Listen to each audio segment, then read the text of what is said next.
Last year's season for NC State can be described in one word: disappointing. The Wolfpack started the year ranked in the top 15, cracked the top 10 for the first time since 2002, but then they lost their star quarterback Devin Leary mid-season and ultimately finished the year at 8-5 with a bowl loss to Maryland. In a year where many thought the Wolfpack could win maybe 9-10 games, contend for an ACC title, they fell short, but mostly due to injuries. Now, NC State is flying under the radar, and that's exactly how Dave Doeren likes it. So welcome back to the Gridiron Expert, guys, ready to break down everything you need to know about the NC State Wolfpack heading in to this upcoming college football season. As always, please continue to like, comment, subscribe, share our videos, and of course, check out everything down in the description below, including our expert picks over on our website, thegridironexpert.com. If you want guaranteed winnings, a guaranteed winning record, and the best customer service any handicapper in the country will give you, this is the place for you. We have beat out over 80% of the national handicappers each of the last 5 years. Can guarantee all those winnings for one of the lowest prices in the country, some of the best picks in the country. You're not going to find this deal anywhere else. It's a 4-year-long subscription. Go sign up today. Check out our Patreon account as well for exclusive college football content year-round, becoming a member of our Patreon Wall of Fame. And send us some gear down to the mailing address in the description below. We'd love to get some Wolfpack gear in our backgrounds. We continue to expand our GE Nation from coast to coast. So NC State, again, guys, I mean, the injuries were a big part, right? When you lose your star quarterback, who was just absolutely phenomenal, losing about mid-season, it's hard to recover from that. It really, really is. NC State struggled with that, 8-5 in a year they had very lofty expectations. But on the silver lining side, the bright side, should be known that Dave Doeren continues to do a phenomenal job with the Wolfpack. He's won at least 8 games in each of the last 3 years. They're still searching for their first bowl win since 2017, and there's a very good chance they could not only win 8 games again this year, but actually break that bowl game losing streak. You take a look at what they've got coming back. Offensively, 7 starters back after averaging just 24.3 points per game. Again, that mark would have been drastically better if Leary doesn't go down with an injury. But now they bring in another veteran quarterback in Brennan Armstrong, transferring in from Virginia. And the beauty of that is not only was he a very phenomenal quarterback with the Cavaliers when, of course, he can stay healthy, that's going to be the key, but they paired him with a new offensive coordinator in Robert Anae, who was an offensive coordinator at Virginia in 2021. That year at Virginia, those two combined for 514 yards per game and averaged 34.6 points per game. So Anae and Brennan Armstrong combined, you're going to do great things with the NC State offense. They did great things in Virginia. We expect big things with the Wolfpack, and they've got talent surrounding him, right? Armstrong's got that dual threat capability. He's got a great arm. Again, if he's healthy and can return to that 2021 form, watch out. Jordan Houston returns at running back. They do lose their 3 of their top 4 pass catchers, but I still feel like this is going to be a very solid NC State offense that, like the team as a whole, it's kind of flying under the radar. Defensively, always strong under Dave Doeren, right? They do lose 5 of their top 6 tacklers, but this is a unit that allowed just 19.2 points per game last year. Only allowed 101 rushing yards per game last year. They do return the veteran at linebacker and Peyton Wilson. If he can stay healthy, a very great leader, phenomenal football player, just got to find a way to stay healthy and stay out on the football field. The secondary is going to be pretty solid, led by Aiden White, who led the team last year with 4 interceptions. So again, the talent is there on both sides for NC State. The coaching is there. Dave Doeren continues to exceed expectations year in and year out. And the schedule, to an extent, is there for NC State to maybe do something special. Again, they're flying under the radar compared to where we were talking about them last year in the preseason. So let's see what they can do in 2023. I'll tell you right now, I think they start 1-0, but UConn cannot be a team they overlook. Thursday night game at UConn, a team that finally broke through to a bowl game last year under Jim Mora. This is not a team that they can just, again, overlook and just say, easy W, move on. UConn's a solid team.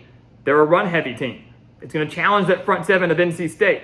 But this could be a great game for Brennan Armstrong to get his feet wet, literally, by running the football. And Jordan Houston having a big day, UConn giving up 170 rushing yards per game. I do think NC State wins that game by at least 10 points. They then take on Notre Dame. Some say this is a trap game, maybe, for the Fighting Irish. Early in the year, they've got a very busy schedule and difficult schedule going forward. NC State could catch them off guard, especially being at home. I'm going to say no, though. I think Notre Dame does beat the Wolfpack. They have Sam Hartman now at quarterback. Hartman throwing for 397 yards at Wake Forest last year in the Demon Deacons 30-21 loss to NC State, but still a very phenomenal performance for one of the better quarterbacks in ACC history. I think he has another big day against his NC State secondary. They is solid, but does lose a couple of key pieces as well. Notre Dame defensively is phenomenal as well. Marcus Freeman, a defensive-minded coach. Their secondary loaded, their front seven loaded. I mean, this is going to be one of the better defenses in the country, in theory. And I think they find a way to bottle up Brennan Armstrong. If you take him out of the equation, he's not going to be able to throw as well. He's not going to be able to utilize that dual threat capability. It's going to be the Jordan Houston show, and I don't think he's able to get much going against that Notre Dame front seven. So Notre Dame beat NC State. The Wolfpack are 1-1, but then I think they win their next two games. They beat VMI, and I think they beat Virginia. The Brennan Armstrong reunion game, interesting matchup there. Obviously, an emotional game for him after doing so much for that Cavaliers program. But Virginia, arguably the worst team in the ACC this year. And even though it's on the road, just don't have faith in the Cavaliers snagging a win against this physical of an NC State team. So they win that game. They're 3-1. Then they kind of hit the bulk of their schedule, right? You enter the bulk of conference play with the exception of that Marshall game. But they start that bulk with Louisville. Cardinals team that's solid. I mean, new coach and Jeff Brom, this is not your typical new coach rebuild, new coach growing pains. I mean, Louisville will be a contender in the ACC this year. They should be a solid bowl team in the ACC this year. Luckily for NC State, though, they get to host the Cardinals. And I think that's a major reason why we're going to pick them to beat Louisville. Yes, we know they lost to the Cardinals by 15 last year, lost 25-10. They allowed 5 sacks in that game. 10% of Louisville sacks from last year came against NC State. I mean, it was an abysmal performance up front by the Wolfpack's O-line that we should also mention should be improved this season. They only put up 291 yards in that game, guys. NC State couldn't even eclipse 300 yards of offense in that game. But now it's a Friday night at home. Again, semi-decent secondary for the Wolfpack going up against Jack Plummer, who was just semi-decent during his time at Cal. Again, I think he'll be fine with Jeff Brom, but I think NC State secondary rattles him a little bit. Louisville's offense struggles to get much going on the road against this stingy of a defense, and the Wolfpack find a way to get a crucial home victory. And with that, 3-1 to 4-1 to 5-1 with a win over Marshall. Again, a team out of the Sun Belt that pulled off a massive upset last year over Notre Dame, won 9 games, but loses a lot defensively, loses their defensive coordinator, and still the offense wasn't all that flashy. NC State at home should beat the Thundering Herd. And with that, guys, I mean, again, 5-1 heading into the second week of October.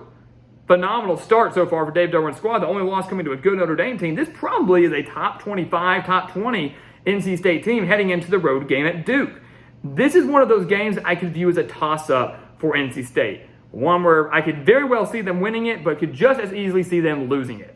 And for our prediction, we're going to be predicting them to lose this game to the Blue Devils. And there's a lot of logic going into this one, right? First off, you look at what NC State's going up against. A lot of difficult opponents prior to the Blue Devils. They're going to be beaten down. They're looking ahead to that week of rest in the bye week. Duke's coming off their week of rest. Duke is coming off a bye week, and they get home field advantage in this game. So that's huge already, facing a very rested Duke team that's good. 18 starters back from a team that won 9 games last year. Right now, I would give Duke the offensive edge pretty significantly with 10 starters back, including one of the better quarterbacks in the conference and Riley Leonard. And defensively, NC State probably owns a slight edge, but not by a lot. Duke, 8 starters back. On defense, solid secondary. Rushing defense still needs some work, but I think they bottle up Jordan Houston, force Brennan Armstrong to really win this game solely by himself, not just through the air, but with his legs. I don't think he's able to do it. I think Mike Elko has his team ready to go. That week of rest and home field advantage is key. Duke gets the win. NC State enters their bye week at 5-2. Not a bad mark at all. Not a bad mark at all. The problem is, coming out of the bye week, look at who they play. Clemson, Miami, at Wake Forest, at Virginia Tech, and North Carolina. So they play 2 of the top teams in the conference in Clemson and North Carolina. Miami, certainly no slouch either. And then those 2 road games are not easy environments and not going to be easy opponents. So this is going to really make or break their season, where fans look at this and go, man, what happened after the bye week led to another disappointing season, or what happened after the bye week led to a phenomenal season that no one saw coming. Well, out of the bye, they take on Clemson. Perfect time for a week of rest, right? Get well rested, get healthy before taking on the conference favorites. Best team in the ACC. Fortunately, I don't think week of rest is enough. I don't think home field advantage is enough for NC State to take down Clemson. Clemson simply, guys, is too good. These 2 teams met last year, a top 10 matchup. This was the game where NC State cracked the top 10 for the first time since 2002. But Clemson is loaded. Cade Klubnik and Will Shipley and Garrett Riley now is their new offensive coordinator. Going to change up a lot of things in a good way. The defense is one of the best in the country. To me, Clemson owns the edge in every aspect of this game with the exception of home field advantage. And I know a lot of people are saying this could be a trap game for the Tigers. I'm just not seeing it. NC State drops the game to Clemson, and I think they drop their next two games as well to Miami and Wake Forest. Something maybe to be said for a Clemson hangover, because I don't think NC State gets blown out in that game, right? I'm not saying they're going to lose in the final seconds. I know last time here they even beat Clemson. Not saying that's going to happen, but I don't think they lose by 30. I don't think they lose by 20. I think if it's double digits, it's no more than 14 points. That's just my take on it. But maybe a little hungover after the loss to Clemson. They fall to Miami. Why? Because Miami, again, I think on paper is across the board better than NC State. And that's going to translate to success on the field. I genuinely believe that. To me right now, they still own the quarterback advantage with Tyler Van Dyke if he can stay healthy and if he can improve after a lackluster season last year where, again, he was up and down with injuries, kind of similar to what we've seen under Brennan Armstrong. Tyler Van Dyke's healthy. Henry Parrish is healthy. 19 starters back for this Hurricanes team that is needing a big year under Mario Cristobal. This is, again, a very winnable game for NC State, but I think Shannon Dawson, the new offensive coordinator for Miami, really changed up a lot of stuff for the Hurricanes. And again, like Garrett Riley, in a good way. Miami offensively lights up this NC State defense. It's a high-scoring game. I do believe that because Miami's defense improves. I don't think it improves that much, but ultimately the Hurricanes have enough to get this victory. NC State loses those back-to-back home games, and they lose to Wake Forest as well. Yes, I know they don't have Sam Hartman. We're well aware of that. They're going to face Sam Hartman in week 2. But Wake Forest has the talent, right? Top 4 pass catchers return along with Mitch Griffiths at quarterback, who, to me, impressed. Very limited time we saw him last year. Really impressed me. He's a very talented quarterback who's going to fill in nicely. He's certainly going to be hitting his stride by this late in the year. The home team has won 4 straight games between Wake Forest and NC State, many of those being relatively close. Last year, a 30-21 victory for the Wolfpack. But again, that game was at home. I do believe the Wake Forest Demon Deacons have the offensive edge here. NC State owns the defensive edge, but home field plays the role. Demon Deacons get the win. And just like that, NC State loses 4 straight games, and I hate picking that, right? They're going to say it's ridiculous, and it's not going to happen. And maybe it doesn't. But I will tell you that the lone game that I feel confident NC State may be winning in those 4 is Miami. I really don't think they beat Duke. I don't think they beat Clemson. I don't think they beat Wake Forest on the road. If they're not going to lose 4 straight games and you think they're going to get a win in there, it's going to come against Miami on November 4th. And right now, I just don't see it happen. I believe the Hurricanes improve that much. So riding that 4-game losing streak, going from 5-1 to 5-5 right now, they're in trouble, right? They haven't even clinched bowl eligibility yet. And to do that, they're going to need to win at Virginia Tech or at least beat North Carolina at home. Luckily for you, NC State fans, rest assured, you are winning not one, but both of those games. You will beat Virginia Tech on the road, had a wild win over them last year, coming back down 21-3 to beat the Hokies 22-21. I know it's on the road. Blacksburg, not an easy place to play, but Virginia Tech, a lot of questions on both sides of the ball, still going through some growing pains under Brent Pry. I think right now, honestly, NC State owns the advantage on both sides of the ball. Does own the advantage home field wise, but they're going to be able to overcome that. So they beat Virginia Tech, and then they've defeated North Carolina each of the last 2 years, beat them by a combined 7 points the last 2 years, but still wins regardless. Last year, a 30-27 win in double overtime. We talked about the NC State secondary that looks to be solid. They're not lights out, but they're pretty solid. Should get better, continuously better as the year goes on. They held North Carolina and Drake May to 233 passing yards last year. By all accounts, that's a pretty low mark against one of the better quarterbacks in the country that threw for over 4,000 yards. Now they get the Tar Heels at home, got a chance to win a rivalry game, clinch 7 wins, which would guarantee them a winning season. I think the secondary steps up in a big way. They slow down the North Carolina offense. The Tar Heels defense still has some question marks. Brennan Armstrong had some success against North Carolina in years past. I think he does again now. NC State gets the win and clinches a 7-5 season. Some say that's disappointing. Because it's actually a step back from last year. But all things considered, guys, when you lose Devin Leary, when you lose a handful of the key defensive starters, when you lose a handful of key pass catchers, it's natural to take a minor step back. 7-5, clinching a winning season with this schedule, with some of the guys you lose and new pieces on offense, not just a quarterback, but even from a coaching standpoint, that's a pretty solid season for NC State. And again, maybe they beat Miami. Maybe you think they beat Duke or Wake Forest. I really don't think this team wins more than 8 games. I think 8-4 is their ceiling. 9-3 would really be pushing it for me. We're going to have the Wolfpack at 7-5, but that's going to give them a shot to go to another decent bowl game, going to give them a shot to win 8 games for the 4th year in a row, and it's going to give them a shot to win their first bowl game since 2017.